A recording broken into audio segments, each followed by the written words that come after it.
A dangerous new IRS rule lets faith leaders openly support political candidates.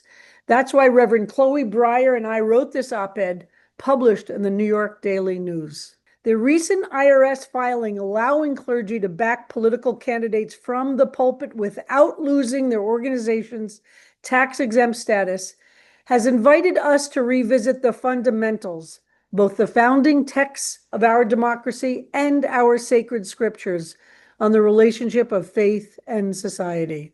This filing overturns a section of the 1954 Johnson Amendment in response to a lawsuit taken by the National Religious Broadcast Association. The filing has drawn praise and ire from both conservative and liberal faith groups alike. Pastor Dr. Robert Jeffress of the First Baptist Church of Dallas, for example, praised the decision to allow churches and other houses of worship to endorse political candidates.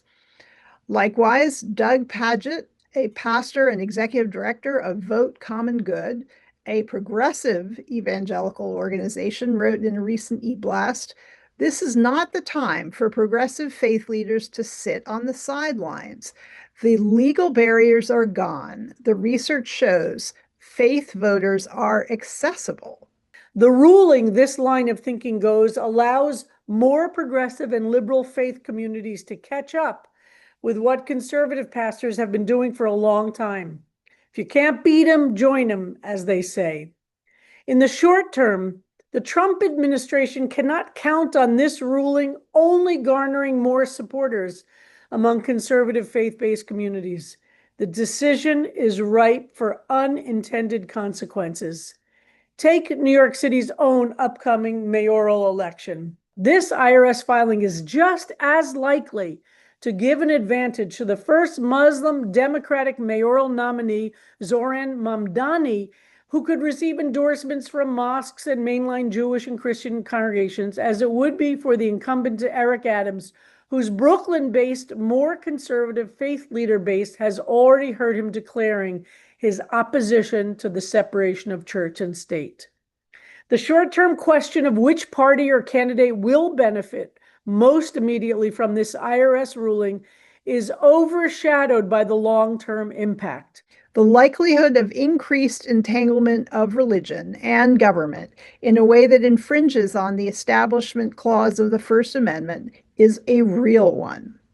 The founders based their support of disestablishment on the wars of religion that they saw happening in Europe, many of which were fought over land and resources, hijacking the name of faith. Rulers, wrote James Madison, who wish to subvert the public liberty may have found an established clergy convenient auxiliaries. That is to be contrasted with the idea of a just government that will be best supported by protecting every citizen in the enjoyment of his religion, by neither invading the equal rights of any sect nor suffering any sect to invade those of another.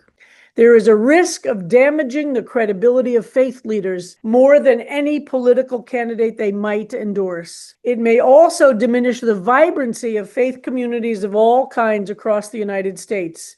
In the United States, the independence of different faith traditions from the state's favoritism has for 250 years helped the diversity of faith traditions flourish and overall do so in remarkable harmony with one another. Again, this is to be contrasted with the 17th and 18th century Europe, where torrents of blood have been spilt by vain attempts to extinguish religious discord. A long time before popular and plural democracy was invented, our own scriptures and traditions had something to say on the subject of the right relations between religious leaders and government officials.